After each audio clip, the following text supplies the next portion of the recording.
ta hẹn ở vậy ban chia sẻ được rất cua tại chạp ở róm sắc xa vì chùm ní ní cua tại chạp dục chùm ní ní thưa chi ngày mục tới sầm rạ nè cô được bỏ con bầm ra càng nghi rồi coi chi chùm lẹ đằng chả lời ní chia bật đá càng nghi đại dương cầm phụng tại hạn vọt trời bàn bánh châu và chạy bị chia digital chia snow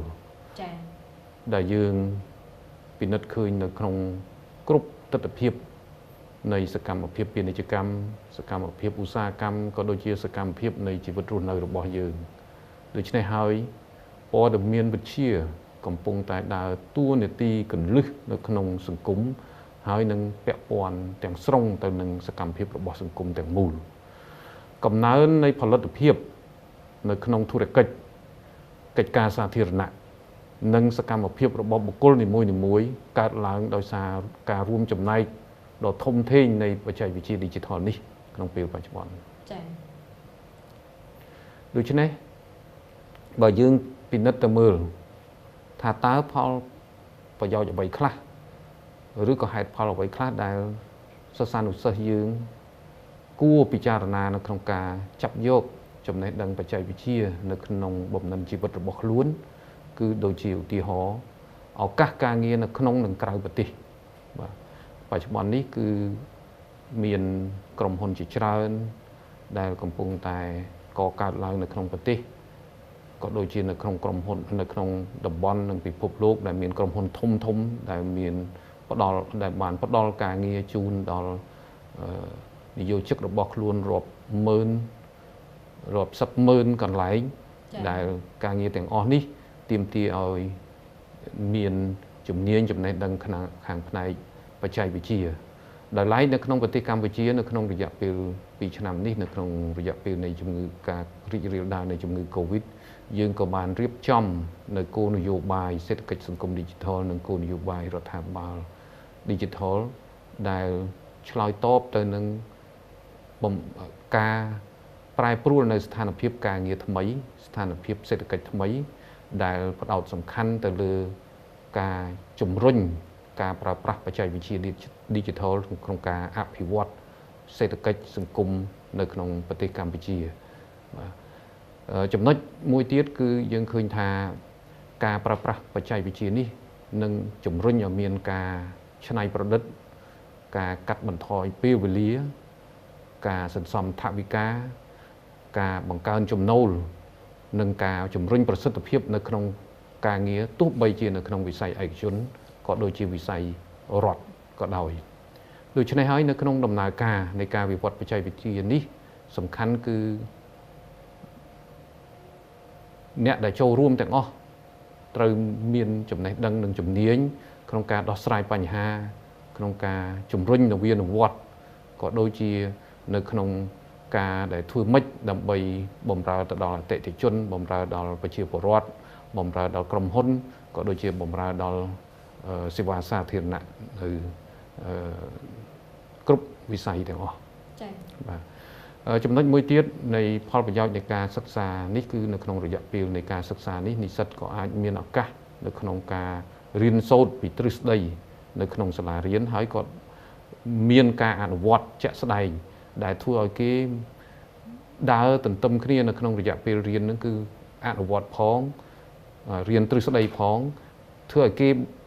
បង្កើតនៅក្តីសម័យបានហើយបច្ចេកវិទ្យានេះអាចនឹងសម្រេចបាននៅក្តីសម័យមួយដែលគេអាចផ្លាស់ប្ដូរនៅអ្វីដែលគេចង់គិតគូរអំពីការចូលរួមចំណែកនៅក្នុងសង្គមជាតិចំណុចមួយទៀតដែរគឺផលប្រយោជន៍នៃការសិក្សាអំពីបច្ចេកវិទ្យា Digital នេះគឺយើងពិនិត្យមើលឃើញថាប្រាក់ចំណូលប្រាក់ខែឬក៏ប្រាក់ខែគឺបានទទួលច្រើនហើយក្រុមហ៊ុនជាក់ស្ដែងថាក្រុមហ៊ុនធំនៅលើពិភពលោកនេះគឺជាក្រុមហ៊ុនបច្ចេកវិទ្យាដែលក្រុមហ៊ុនទាំងនេះបានផ្ដល់ការងារបានផ្ដល់ប្រាក់បៀវត្សយ៉ាងច្រើនទោះបីជាយើងនៅប្រទេសកម្ពុជាយើងក៏អាចធ្វើការនៅអាមេរិកនៅអឺរ៉ុបនៅប្រទេសផ្សេងបានទៀតបាទឬក៏យើងទៅធ្វើការជាលក្ខណៈថាជាផ្ទាល់ទៅនឹងក្រុមហ៊ុនឬក៏ធ្វើការពីចម្ងាយដែរបាទហ ហើយនៅក្នុងប្រទេសយើងក៏ដូចនេះដែរគឺតម្រូវការនៃការទទួលយកនៅអ្នកបច្ចេកវិទ្យាធ្វើការនៅគ្រប់វិស័យទាំងអស់គឺមានកំណើនខ្លាំងនៅក្នុងរយៈពេលប្រហែលខែប្រហែលឆ្នាំចុងក្រោយនេះបាទចំណុចមួយទៀតគឺចំពោះនិស្សិតដែលរៀនពូកែដែលមិនមានលទ្ធភាពច្រើននៅក្នុងការចូលទៅសិក្សានៅសាកលវិទ្យាល័យដូច្នេះបច្ចុប្បន្ននេះគឺយើងមានឃើញអាហារូបករណ៍ជាច្រើនដែលផ្ដល់ជូនជាពិសេសគឺក្រសួងប្រៃសណីនិងទូរគមនាគមន៍ដោយមានការគ្រប់គ្រងនិងផ្ដល់ការលើកទឹកចិត្តពីសម្ដេចអគ្គមហាសេនាបតីតេជោហ៊ុនសែននាយករដ្ឋមន្ត្រីនៃព្រះរាជាណាចក្រកម្ពុជាបច្ចុប្បន្ននេះគឺឆ្នាំ2023នេះគឺក្រសួងប្រៃសណីនិងទូរគមនាគមន៍នឹងផ្ដល់អាហារូបករណ៍ជូនទៅដល់សិស្សានុសិស្សដែលរៀនចប់ថ្នាក់បាក់ឌុបចំនួន500កន្លែងហើយនឹងថ្នាក់ Master ហើយចិត្តថ្នាក់បញ្ញាបត្រជាន់ខ្ពស់និងថ្នាក់បណ្ឌិតថែមទៀតផងបាទចំណុចទី2ក្រសួងប្រៃសណីនិងទូរគមនាគមន៍ក៏លើកទឹកចិត្តឲ្យសាកលវិទ្យាល័យនិងគ្រឹះស្ថានឧត្តមសិក្សាទាំងអស់គិតគូរពិចារណាបន្តបណ្ដាលផ្នែកបច្ចេកវិទ្យា Digital នេះឲ្យមានគុណភាពពង្រឹងគុណភាពនិងពង្រីកនៅបរិមាណនៃការបណ្ដុះបណ្ដាលដើម្បីឆ្លើយតបនឹងសេចក្តីតម្រូវការរបស់ប្រទេសយើងក៏ដូចជាតម្រូវការរបស់ពិភពលោកទាំងមូលព្រោះកម្ពុជានិស្សិតកម្ពុជាបើសិនជារៀនចប់ហើយពូកែមានគុណវុឌ្ឍិល្អអាចទៅធ្វើការនៅប្រទេសផ្សេងបានឬក៏អាចធ្វើការពីកម្ពុជាឲ្យប្រទេសគេឲ្យក្រុមហ៊ុនគេឲ្យក្រុមហ៊ុនដែលនៅក្នុងប្រទេសផ្សេងបានទន្ទឹមនឹងនេះក្រសួងប្រៃសណីនិងទូរគមនាគមន៍ក៏ជំរុញធ្វើយ៉ាងម៉េចដើម្បីឲ្យសិស្សានុសិស្សបានយល់ដឹងអំពីសារៈសំខាន់នៃការសិក្សាបច្ចេកវិទ្យា Digital ដើម្បីធ្វើម៉េចឲ្យការសិក្សានេះឲ្យមានកាន់តែចំនួននិស្សិតនៅក្នុងសាកលវិទ្យាល័យឲ្យមានកាន់តែច្រើនបើយើងប្រៀបធៀបទៅនឹងប្រទេសជិតខាងមួយរបស់យើងគេមានអ្នកបច្ចេកវិទ្យារហូតដល់1លាន3សែននាក់ហើយឥឡូវគេកំពុងតែខិតខំ